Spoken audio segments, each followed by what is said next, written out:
நம் அன்பு சகோதரி ஸ்டெல்லா தினகரன் அவர்கள் வழங்கிய இறை செய்தியின் ஒரு பகுதியை உங்கள் ஆசீர்வாதத்திற்காக வழங்குகிறோம். அருமையானவர்களே, இன்றைக்கு ஒரு அருமையான சத்தியத்தை ஆண்டவர் உங்களுக்கு கொடுக்கும்படி சொன்னார். வேத புஸ்தகத்தில் சங்கீதம் 23 பாராம படி. அது என்ன சொல்லப்பட்டிருக்கு? நன்மையும் கிருபையும் உன்னை தொடர்ந்து வந்துட்டே இருக்கும். நம்ம என்ன சொல்றோம்? எனக்கு குட்னஸ் இல்லை, நன்மை இல்லை, கிருபை இல்லை, யாரும் இல்லை, நான் அனாதை இல்லை. இன்றைக்கு ஆண்டவர் சொல்லுது, நீ அனாதை இல்லை மகனே, நீ அனாதை இல்லை, நான் கூடவே இருக்கிறேன். கர்த்தர் உங்களோடு கூட இருக்கும்போது என்ன நடக்கும், எப்படி தருவார் தெரியுமா? அதுதான் பார்க்க போகும். முதலாவதாக 1 தீமோத்தேயு 6ஆம் அதிகாரம் 17ஆம் வசனம் சொல்லுகிறது, ஆண்டவர் நாம் அனுபவிக்கிறதுக்கு சகலவித நன்மைகளையும் சம்பூர்ணமாக கொடுப்பார். இதை நம்புங்க, இந்த வார்த்தையை நம்புங்க. என் ஆண்டவர் எப்படி கொடுப்பார் சொல்லுங்க பார்க்கலாம். அடிக்கடி சொல்லுகிற வேத வசனம், நீ விசுவாசித்தால் தேவனுடைய மகிமையே காண்பாய். அதனால சத்தமா சொல்லி சொல்லி ஆண்டவரே எனக்கு குடும், சண்டை போட்டு வாங்கணும் ஆண்டவர்கிட்ட கொடுப்பார். அது ரொம்ப இஷ்டம் அவருக்கு. விடாமல் ஜெபம் பண்ணுங்கன்னு சொல்லி. எதுக்காக அப்படி கேட்கறது? ஆண்டவருக்கு ரொம்ப பிரியம். நம்ம கேட்காம இறுக்கி முடிக்க கூடாது, இறுக்கி மூடக்கூடாது, சத்தமா கேட்கணும். சுவாமி எனக்கு தாரம். ஏன்னா அவரே கேட்டார். ஆண்டவரே நான் முன்பு சொன்னது போல எபிரேயர் 5:7 பலத்த சத்தத்தோடு தேவனை பார்த்து, இந்த சோதனையிலிருந்து விடுபட முடியாதா? ரத்தம் வியர்வையாய் வரும் அளவுக்கு வேதனை. அவரை பார்த்து கேட்டார். என் அன்பு சகோதர விசேஷமா வாலிபர்களே, பெண்களை அவரை விடாமல் பிடித்துக்கொள், சம்பூர் நன்மையால் அவர் உங்களை நிரப்புவார். என்னென்ன சம்பூர்ணத்தை கொடுப்பார்? நம்ம தின வாழ்க்கையில என்ன நமக்கு அவசியன்றதை பார்ப்போம். முதலாவது பாருங்க, மத்தேயு சுவிசேஷம் 5ஆம் அதிகாரம் 48ஆம் வசனம் சொல்லுகிறது, நம் வாழ்வின் குறைவுகளெல்லாம் மாற்றி பூரண சர்க்குணராக்குவார். ஆண்டவருக்கு என்ன பிரியம்? நீங்க எல்லாரும் ஒவ்வொருத்தரும் அவரை போல மாறணும், அவரை போல மாறணும். நல்ல குணம், சர்க்குணம். நம்மகிட்ட என்னெல்லாம் இருக்கு யோசித்து பாருங்க. நம்முடைய வாழ்க்கையில கோல் சொல்றோமா, பொய் சொல்றோமா, மற்றவர்கள் விரோதமா தீங்கு நினைத்து அதை நிறைவேற்றுறோமா? என்னெல்லாம் இருக்கு யோசித்து பாருங்க. கொஞ்ச நேரம் இச்சைகள் இருக்குதா, பண ஆசை இருக்கா? இதெல்லாம் தேவனுக்கு விரோதமானது. இதெல்லாம் இருக்குதா? இன்னைக்கு தீர்மானம் பண்ணுங்க, ஆண்டவரே இதெல்லாம் எனக்கு வேண்டாம், நான் உண்மை போல மாற, சம்பூர்ணமாக பூரண சர்க்குணனா மாற, உண்மை போல மாற. அதுதான் 1 யோவான் 4ஆம் அதிகாரம் 17ஆம் வசனத்துல வாசிக்கிறோம். அவர் இருக்கிற பிரகாரமாக நாமும் இவ்வுலகத்தில் இருக்கிறோம். என் அன்பு பிள்ளைகளே, என்னுடைய சகோதர சகோதரிகளே, கர்த்தர் இன்றைக்கு உங்களுடைய வாழ்க்கையை மாற்றி கொண்டிருக்கிறார். இப்போ wherever you are sitting, the Lord is changing your heart, your life, your thoughts. சீஷர்ல பாருங்க, ஒருத்தர் என்ன சொன்னாங்க? ஆண்டவர் எல்லாம் சொன்னார், நான் என்னை இப்படி சிலுவையில் அறையணும். அவங்க ஒன்றும் கண்டுகிடவே இல்லை, தலையில் ஏறல. ஆனா அந்த அனுபவத்துக்குள்ள வந்த பிறகுதான் அழுதாங்க. எனக்கு அருமையானவர்களே, நம்ம அப்படி இருக்க வேண்டாம். இன்றைக்கு உணர்வோம், என் ஆண்டவர் எனக்காக தன்னையே கொடுத்திருக்கிறேன். நான் அவரை போல மாறணும், அவரை போல பேசணும், என் வார்த்தையில சுத்தம் இருக்கணும், ஒரு சின்ன பொய் வரக்கூடாது. பொய் பேசும்போது துடிக்கணும். ஐயோ எங்க அப்பாவுக்கு பிரியமில்லையே, எங்க அப்பாவுக்கு பிரியமில்லாம அந்த கண்ணு அங்கங்க பார்த்துருச்சு. முழங்கால் போடுங்க, சுவாமி என்னை உண்மை போல மாற்று, பூரண சர்க்குணனாக மாற்று. இன்றிலிருந்து செய்றீங்களா? வாலிப வயதுல பல காரியம் வரும், எண்ணம் வரும், இச்சைகள் வரும். ஆனா முழங்கால் போடுங்க, உண்மை போல நான் மாறேன். அதான் ஆண்டவர் இன்றைக்கு உங்களிலே விரும்புகிற காரியம். தவறெல்லாம் சொல்லிடுது. என்ன மீறி செய்றீங்க? குடிக்கக்கூடாதுன்னு நினைக்கிறாங்க. போன உடனே ஃப்ரெண்ட்ஸை பார்த்த உடனே குடிக்க ஆசை வந்துடும். இப்படி நம்மையும் மீறி எவ்வளவோ காரியம். ஆனால் இன்றைக்கு ஆண்டவர் சொல்லுகிறார், நான் உன்னை பூரண சர்க்குணனை மாற்ற போறேன், நான் உன் வாழ்க்கையை மாற்ற போறேன். அங்கேயே அப்படி இருதயத்தில் சொல்லுங்க, ஆண்டவரே என்னை மாற்று, உண்மை போல மாற்று, உம்முடைய அன்பு எனக்குள்ள வரணும். மனைவி ஏதாவது ஒன்று சொன்னா போதும், அடிச்சு போட்டுறேன், இந்த கையால் அடிக்கிறேன், அப்புறம் உட்காந்து அழுது என்ன பிரயோஜனம்? அதே போல மனைவி வாயாடி புருஷன் பேசாம பொறுத்து இருக்கிறான். அவங்க வார்த்தை கடினமான வார்த்தை, சமாதானம் இல்லாமல் போகுது. இது வேணுமா? இன்றைய நிலைமை தான். வீட்டை விட்டு ஓடுறதுக்கு காரணம் அதுதான். இல்லை பிரியமா, இன்றைக்கு யோசித்துப்பார். ஆண்டவர்கள் சொல்கிறார், உன் வீட்டில் சமாதானம் வரணும். உன் மனைவி கோவப்படும் பொழுது நீ பேசாமல். சமீபத்தில் ஒரு சாட்சியை கேட்டு, அந்த மனைவி எப்படிப்பட்டவர்கள்? கர்த்தருக்கு பிரியமானவர்கள். தன்னுடைய வீட்டை தேவனுடைய வீடாக மாற்ற வேண்டும், சமாதான சந்தோஷம் நிறைந்ததாக மாற்ற வேண்டும்னு அவங்களுக்கு ஆசை. ஜெபம் பண்ணிட்டு வந்தாங்க. உங்களில் அநேகர் ஜெபிக்கிறீங்க, என் ஹஸ்பண்ட் ரட்சிக்கப்படல, மனைவி ரட்சிக்கப்படல, இன்னும் ஜெபிக்கிறீங்க. அப்படி அவளுக்கும் ஜெபித்தாங்க. இந்த கணவர் நல்லவர் தான், ஆனால் கொஞ்சம் குடிப்பார். தன்னுடைய நண்பர்களெல்லாம் கூட்டிகிட்டு வந்து ஒரு தடவை ஒரு ஹாலில் எல்லாரும் குடிச்சிட்டு கும்மாளம் போட்டுட்டு இருந்தாங்க. அப்போ அவர் சொன்னார், எங்களுக்கெல்லாம் சாப்பாடு கார சாரமாக செய்யணும், நீ தான் செய்யணும்னு சொன்னார். இந்த அம்மா இப்படி இருந்திருக்கும், கோபமாக இருந்திருக்கும். இந்த மனுஷனுக்கு இது வேறு வேலை இல்லைன்னு சொல்லுவோம் இல்லையா? ஆனால் அவங்க அப்படி சொல்லலை. அவர் சொன்னபடியே வாய்க்கு ருசியாக சமைச்சு எல்லாம் கொண்டு போய் டேபிளில் வச்சாங்க. அவெல்லாம் சாப்பிட்டு கும்மாளம் போட்டுக்கிட்டு இருந்தாங்க. இந்த அம்மா என்ன பண்ணாங்க தெரியுமா? இந்த மனிதர் எல்லாம் முடிச்சு கிடிச்சு அவங்க போகிற நேரத்தில் ஒரு நிமிஷம் அவருக்கு மனைவி ஞாபகம் வந்தது. என் மனைவி என்ன செய்கிறா பார்க்கலாமா, இவ்வளோ ருசியாக எல்லாம் சமைச்சு கொடுத்தாளேன்னு சொல்லி அவளுடைய அறை, கூட்டப்பட்டிருந்த அறையை திறந்து பார்த்த பொழுது தன் முழங்காலில் நின்று தன் கரங்களை உயர்த்தி, ஆண்டவரே என் புருஷனை சந்தியும், எல்லாம் நல்ல குணம் கொடுத்துருக்கிறேன், இந்த ஒரு குணம் அதை எடுத்து போட சுவாமி, உண்மை போல அவரை மாற்றும், இந்த குடும்பத்தில் நீர் தான் தலைவராக இருக்கணும், உமக்கு மகிமை உண்டாக எங்கள் குடும்ப வாழ்க்கையில் நாங்கள் வாழணும். தயவுசெய்து இப்படி ஒவ்வொருத்தரும் ஜெபம் பண்ணி பாருங்க. சும்மா குறை சொல்லாது, என் புருஷன் கெட்டு போகிறார், புருஷன் அதுக்கு சொல்லாது. ஜெபம் பண்ணு, முழங்கால் ஊன்றி கண்ணீர் விடுங்க. அன்பு சகோதரர்களே, நீங்களும் அப்படித்தான். என்னுடைய குடும்பத்தில் சமாதானம் வரும், ஆண்டவர் வருவார். என்ன நடந்தது? அந்த மனுஷன் பார்த்தார், ஐயோ இப்படிப்பட்ட ஒரு பக்தி உள்ள மனைவியை வைத்துக்கொண்டு நான் இப்படி இருக்கிறேனே என்று சொல்லி அழுக வந்தது அவருக்கு. தன்னை பற்றிய வேதனை வந்தது. அந்த ஃப்ரெண்ட்ஸ் எல்லாம் அனுப்பிட்டு மனைவியோடு வந்து முழங்கால் படிக்கிட்டார், ஜெபம் பண்ண. அந்த வீடு பரலோகமாக மாறியது. ஒரே ஒரு மனைவி. ஹல்லேலூயா. நல்ல கரங்களை வைத்து கர்த்தரை மகிமைப்படும். ஆமென், ஆமென். உங்கள் வீடு இன்னைக்கு எப்படி மாறும்? உங்களுடைய வீட்டில் உள்ள எல்லா குறைகளையும் கர்த்தர் மாற்றி போடுவார். சர்க்குணர்களாக உங்களை மாற்றுவார். பூரண சும்மா கொஞ்சம் இல்லை, 80% சர்க்குணர் இல்லை, 100%. முற்றிலும் அவரை போல மாற்றுவார். யாரால முடியும்? உங்களால் முடியாது.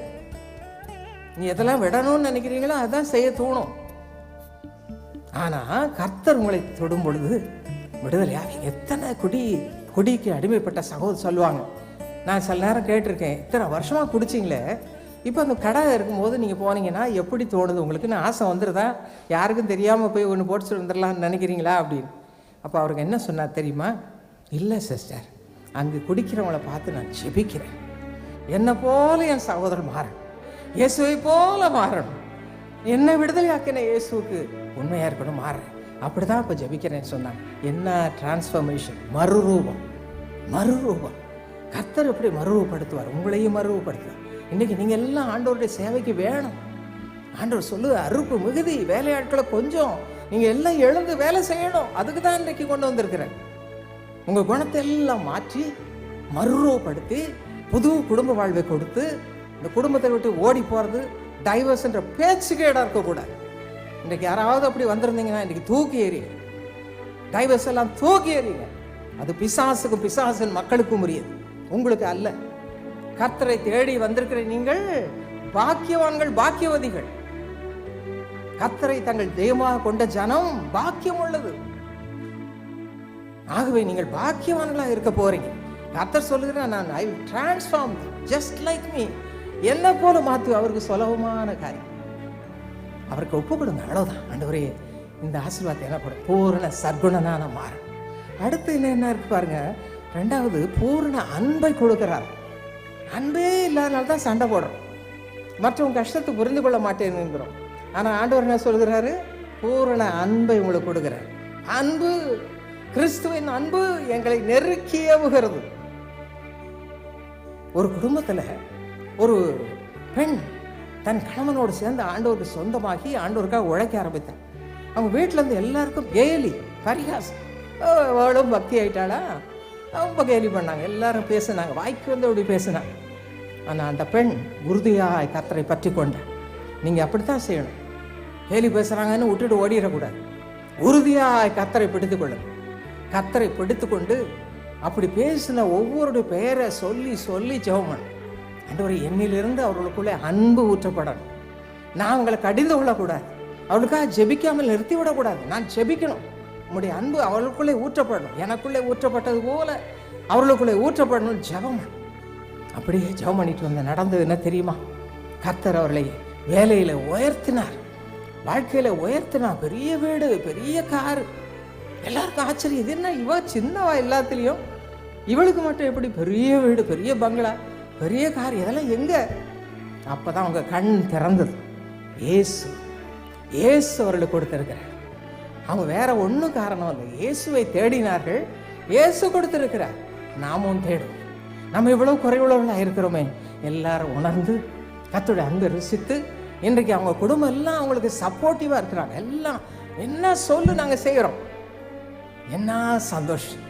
இப்படித்தான் அன்பினால உங்க குடும்பத்தார, உடைய சொந்த குடும்பத்தை, உங்க மனைவியை, புருஷனை, பிள்ளைகளை, உடைய அண்டையாளத்தார கர்த்தருடைய அன்பினால நீங்க மேற்கொண்டு அவர்களை ஆண்டவருக்குள்ள கொண்டு வர. இது கடைசி காலம். உலகத்தையும் மாம்சத்தையும் சந்தோஷமா அனுபவிக்கிற காலம் இல்லை. இன்றைக்கு எத்தனை பேர் ஆண்டவர்கிட்ட கொண்டு வர முடியும்? இன்னும் கொஞ்ச நாள் கர்த்தர் சொல்லுகிற அந்த அடையாளங்கள்லாம் நிறைவேறி வருகிறது. இன்னும் கொஞ்ச நாள் கர்த்தர் வரப்போறார். ஆண்டவர் உங்களை சொல்லுவார், நீ உன் குடும்பத்தை எவ்வளவு தூரம் நேசித்து அன்பு செலுத்தி கிறிஸ்துவின் அன்பினால் நிறைந்தவர்களுக்காக ஜெபித்தா என்று கேட்பார். என்ன சொல்ல போறீங்க? இதே கேள்வி ஆண்டவர் ஒரு நாள் உங்களுக்கு கேட்பார். உன் குடும்பத்தைக்காக நீ எவ்வளவு ஜெபம் பண்ணுகிற, எவ்வளவு அன்பு செலுத்துக. கெட்டவங்களா இருக்கலாம், அதை பற்றி கவலை இல்லை. show them love. இந்த லவ் எங்கிருந்து வருது? ரோமர் 5ஆம் அதிகாரம் 5ஆம் வசனம் சொல்கிறது, கிறிஸ்துவின் அன்பு பரிசுத்த ஆவியானவர் மூலமாக ஊற்றப்படுகிறது. அது மட்டுமல்ல, இன்னொரு காரியம் பாருங்க, தேவன் கூட இருந்து பூரண ஆசீர்வாதத்தை கொடுக்கும் பொழுது பூரண சமாதானம். இன்னைக்கு அநேக குடும்பத்தில் சொல்றீங்க, சமாதானம் இல்லையே, குடும்பத்தில் சமாதானம் இல்லையே, குழப்பம், வேதனை, கண்ணீர். ஆனா இன்றைக்கு கர்த்தர் உங்களோடு சொல்லுகிற காரியம், நான் பூரண சமாதானத்தை கொடுக்க போறேன். I will give you perfect peace. ஆண்டவர் கொடுத்தா ஒன்றும் அசைக்க முடியாது.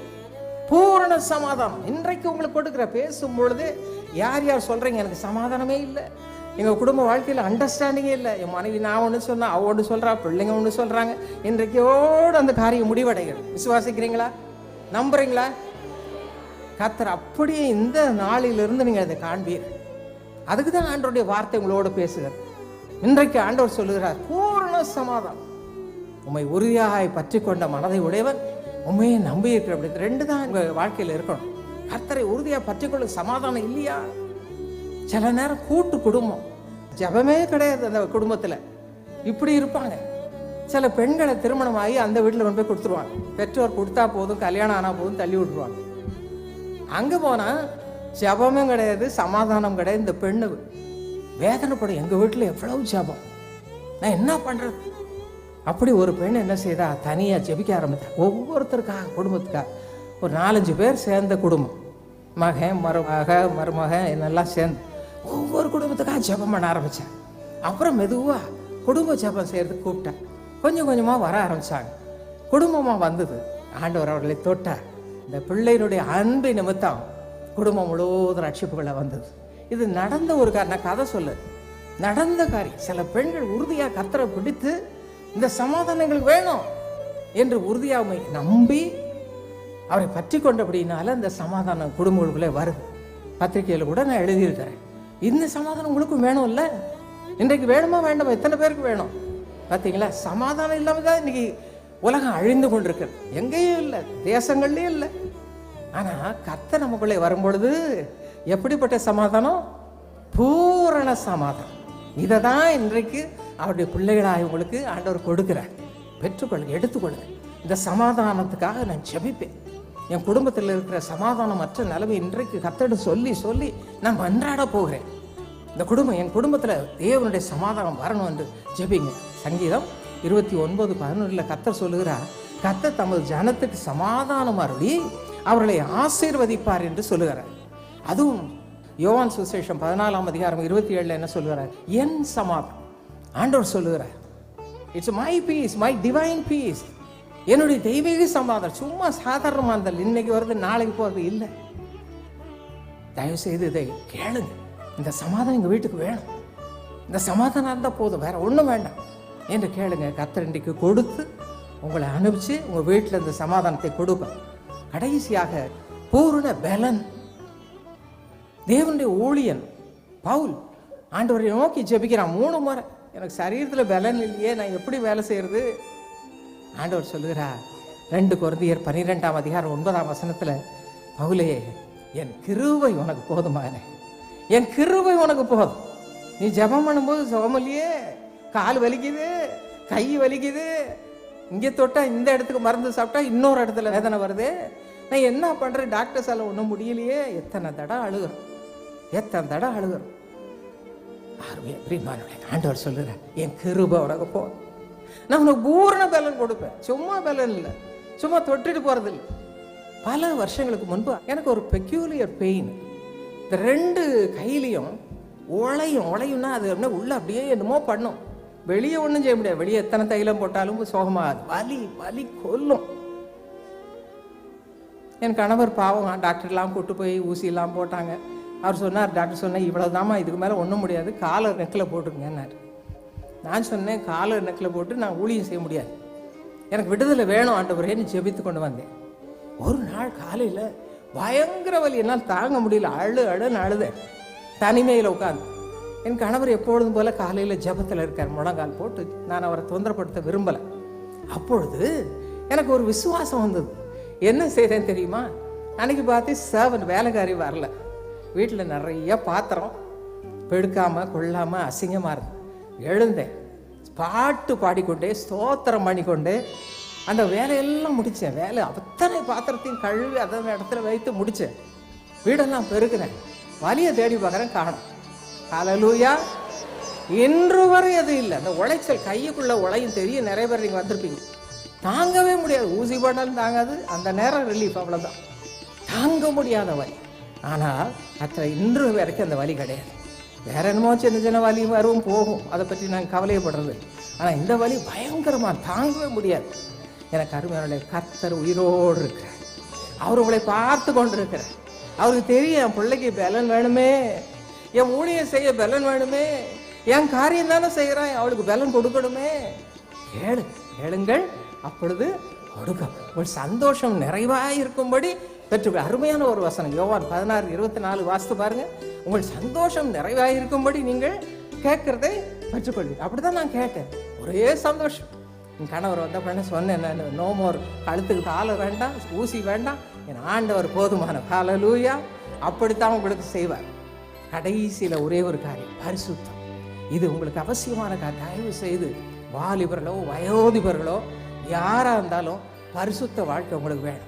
ஆண்டவர் சொல்கிறேன், நான் பரிசுத்தர், உங்கள் தேவன், உன்னுடைய தேவன் பரிசுத்தர். உன் வாழ்க்கையில் பரிசுத்தம் இருந்தால் தான் உனக்குள்ளே வாசம் பண்ணுவேன், உனக்குள்ளே வந்து நான் தங்குவேன். 1 பேதுரு 1ஆம் அதிகாரம் 16ஆம் வசனம் சொல்லுகிறேன், நான் பரிசுத்தர் ஆகையால் நீங்களும் பரிசுத்தராயிரு. ரோமர் 12:1 அப்படி சொல்லுகிறேன், அவரை போல பரிசுத்தம், பாவமற்ற தேவன், பாவமற்ற தேவன், நீதியின் தேவன். அப்படி உங்களையும் என்னையும் மாற்ற விரும்புகிறேன். முடியுமா? என்ன பரிசுத்தமா மாற்ற முடியுமா என்று நினைக்கிறீங்களா? உங்களை தான் ஆண்டவர் மாற்றுவார். சவுல் பயங்கரமான மனுஷன், கெட்ட மனுஷன், கொடூர மனுஷன். அவனை பரிசுத்தனாக மாற்றினதோடு தம்முடைய ஊழியக்காரனாக மாற்றினார். இன்றைக்கு அப்படித்தான் உங்களுக்கு கிருபை கொடுக்கிறார். கர்த்தர் சத்தியத்தை ஆசையோடு கேட்க வந்திருக்க அருமை ஜனங்களே, இவைகள் எல்லாவற்றிலும் பூரணமாக கொடுத்து பரிசுத்த ஆவியானவர் மூலமாக உங்களை மறுரூபப்படுத்த. 2 கொரிந்தியர் 3:18 எத்தனையோ தடவை வாசித்திருக்கோம். வீட்டில் போய் நல்லா வாசிங்க. இந்த ஆவியானவர் எனக்கு வேணும், பரிசுத்த ஆவியினாலே என்னை நிரப்பணும், அவர் வந்து ஆண்டவருடைய சாயலில் என்னை மாற்றணும், பரிசுத்தம் நீதி எல்லாம் வரணும், நான் பழைய வேண்டாத வாழ்க்கையை மாறணும். இன்றைக்கி உங்களை ஒப்பு கொடுப்பீங்களா? நம்ம நம்முடைய இடத்துல எழுந்து நின்று இந்த காரியங்களுக்கு நம்ம அர்ப்பணிக்க போகிறோம். நம்ம எல்லாரும் இருக்கிற இடத்துல எழுந்து நின்று, இது கர்த்தருக்கு பிரியமான நேரம். ஆண்டவர் உங்களோடு பேசுகிற நேரம், ஆண்டவர் உங்கள் வாழ்க்கையை தலைகளாய் மாற்றுகிற நேரம், மறுரூபப்படுத்துகிற நேரம். ஆண்டவர் சொல்லுகிற, என் மகனே மகளே, நீ தனிமையாக இருக்கிற, யாரும் இல்லைன்னு சொல்கிறியா? இல்லையே இல்லை, நான் உன்னோடு இருக்கிறேன், நீ பயப்படாதே மகனே, நீ பயப்படாதே மகளே, நான் உன் கூட இருக்கிறேன், நான் உன் தேவனாக இருக்கிறேன், உலகத்தின் முடிவு பரியந்தம் சதா காலங்கள் நான் உன்னோடு இருப்பேன். எவ்வளோ அன்புள்ள ஆண்டவர்களோடு கூட இருக்கிறார். நீங்கள் சொல்லுங்கள், எத்தனை பேருக்கு இந்த நம்பிக்கை உண்டு? ஆண்டவரே என்னோடு கூட இருக்கிறீர், உமக்கு ஸ்தோத்திரம் என்று சொல்லுங்கள். கர்த்தர் கூட இருக்கிறார். ஹல்லேலூயா. நிறைவு நிறைவு நிறைவு. குறைவெல்லாம் ஓடிப்போ, பண கஷ்டம் ஓடிப்போ, வட்டி கட்ட முடியாத நிலைமை ஓடிப்போச்சு, குழந்தை இல்லாத நிலைமை ஓடிப்போச்சு, வேலை இல்லாத நிலைமை ஓடிப்போச்சு. விசுவாசத்தோடு நம்பிக்கையோடு ஸ்தோத்திரம் பண்ணுவீங்களா? கரங்களை உயர்த்தி ஆண்டவருக்கு ஸ்தோத்திரம் என்று சொல்லுவீங்களா? ஹல்லேலூயா. ஸ்தோத்திரம்ப்பா, ஸ்தோத்திரம் சுவாமி. ஆண்டவரே நீர் கொடுத்த பலனுக்காய் ஸ்தோத்திரம், சரீரத்தை புதுப்பித்ததற்காய் ஸ்தோத்திரம்ப்பா, கொடுத்த பலனுக்காய் ஸ்தோத்திரம். உங்களுடைய சரீரத்தில் என்னென்ன சுகமில்லாம வந்தீங்க, என்னென்ன பலவீனத்தோடு வந்தீங்க, நீங்கள் விசுவாசித்து நான் விசுவாசித்திருக்கிறவ இன்னார் என்று அறிந்திருக்கிறேன் என்று வாசிக்கிறோம். உங்கள் ஆண்டவர் பெரியவர். அவர் சொல்லுகிறார், நான் உங்கள் பலவீனத்தை எல்லாம் மாற்றி போட்டுட்டேன். என் கைவலி எப்படி மாற்றினாரோ உங்கள் விசுவாசத்தை தேடி பாருங்க. அங்கே இல்லை, அங்கே கட்டி கிடையாது, அங்கே கேன்சர் கிடையாது. ஹல்லேலூயா. உங்களுடைய சரீரத்தில் புது சரீரம், வலியெல்லாம் மறைஞ்சு போச்சு. கர்த்தருடைய வல்லமை இறங்கி இருக்குது, கர்த்தருடைய வல்லமை இறங்கி இருக்கிறது. ஹல்லேலூயா. உடைய மகிமை உங்க மேல இறங்கி இருக்கிறது.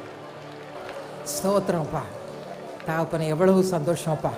உடைய சமுத்திரம் உடைய பிள்ளைகளை தொட்டதற்காக, உடைய வாழ்க்கையை மறுபடுத்தினதுக்காக ஸ்தோத்திரம்ப்பா. ஒருவராவது கெட்டு போகக்கூடாதாப்பா. உம்முடைய இழுத்துக்கொள்ளும் சுவாமி, குடும்பங்களை இழுத்துக்கொள்ளும். இனி ஒன்றும் குறைவு கிடையாது, இனி ஒன்றும் குறைவு கூடாது. நல்ல சந்தோஷமா நம்ம சொல்லுவோமா, இனி ஒன்றும் குறைவு கிடையாது, இனி வலி கிடையாது, இனி குறைவு கிடையாது. நிறைவானவர் என்னை நிரப்பி இருக்கிறார், நிரப்பி இருக்கிறார். ஆண்டவரே உமக்கு ஸ்தோத்திரம். ஹல்லேலூயா. அன்பு தகப்பனே, இந்த பிள்ளைகளை பாதுகாத்துக்கொள். தயவு செய்து இந்த பொல்லாத உலகத்திலே பிசாசு தொடாதபடி, பொல்லாதவர்கள் தொடாதபடி அவர்களை சுற்றி வேலி அடைத்து காத்துக்கொள்ளும். இரத்தத்தால் மூடி மறைத்து கொள்ளும். நீர் துணையும் கேடகமாயிரும். தொடர்ந்து பிள்ளைகளை ஆசீர்வதி. இயேசுவின் நாமத்தில் பிதாவே, ஆமென். இன்னைக்கு 2 நாளாக ரொம்ப எனக்கு ஒரு சைடு ரொம்ப வலியாக இருந்தது. ஆனால் என்னால் என்ன பண்ணுறதுன்னு ரொம்ப கஷ்டப்பட்டுருந்தேன். என் மக தான் தைலெல்லாம் தேய்ச்சி விட்டாங்க. அப்புறம் நான் கர்த்தர்கிட்ட ஜெபம் பண்ணிக்கிட்டே இருந்தேன். கர்த்தாவே, இது ரொம்ப வலியாக இருக்குது, நான் எப்படி வேலைக்கெல்லாம் போகிறதுன்னே தெரில, ரொம்ப முடியல அப்படின்னு சொல்லி நான் ஜெபம் பண்ணேன். காலையில் 5 மணிக்கு எழுந்து கூட ஜெபம் பண்ணேன். என் மகனும் சொன்னாங்க, நீங்கள் வேலைக்கு போகாத வேணாம்மா, ரொம்ப முடியல, நான் ஒன்றா ஃபோன் பண்ணி ஆஃபீஸுக்கு சொல்கிறேன், நீ போகாத, நீக்கு ஒரு நாள் ரெஸ்ட் எடுத்துக்கோ அப்படி சொல்லி சொன்னாங்க. அப்படி இருந்தும் வேலைக்கு போயிட்டு தான் வந்தேன். என் கூட வேலை செய்கிற சகோதரி சொன்னாங்க, நீங்கள் 5 மணிக்கு இங்கே மீட்டிங் இருக்குது, நீங்கள் வேலைக்கு போனாலும் இங்கே வாங்க அப்படி சொல்லிட்டு சொன்னாங்க. அதனால நான் கடந்து இங்கே வந்தேன். நீ ஜெபம் பண்ணும்போது சுகமில்லையே, கால் வலிக்குது, கை வலிக்குது, இங்கே தொட்டால் இந்த இடத்துக்கு மருந்து சாப்பிட்டா இன்னொரு இடத்துல வேதனை வருது, நான் என்ன பண்ணுறேன், டாக்டர்ஸால் ஒன்றும் முடியலையே. எத்தனை தடவை அழுகிறோம், எத்தனை தடவை அழுகிறோம். ஆண்டவர் சொல்லுறேன், என் கிருபை உனக்கு போ, நான் உனக்கு பூரண பலன் கொடுப்பேன். இங்கே வந்து கேட்டு இந்த அம்மா சொன்ன வசனமும் அந்த பாட்டு எல்லாம் கேட்ட பிறகு இப்போ ரொம்ப பூர்ணமாக இருக்குது. கை நல்லா தூக்க முடியுது, இப்படி கூட பண்ண முடியாமல் இருந்தது. இந்த வலி எனக்கு ரொம்ப இப்போ நல்லா பண்ண முடியுது. பூர்ண சுகத்தை கொடுத்தாரு, கர்த்தருக்காக நன்றி. இப்போ வலியே இல்லை, வலியே இல்லை.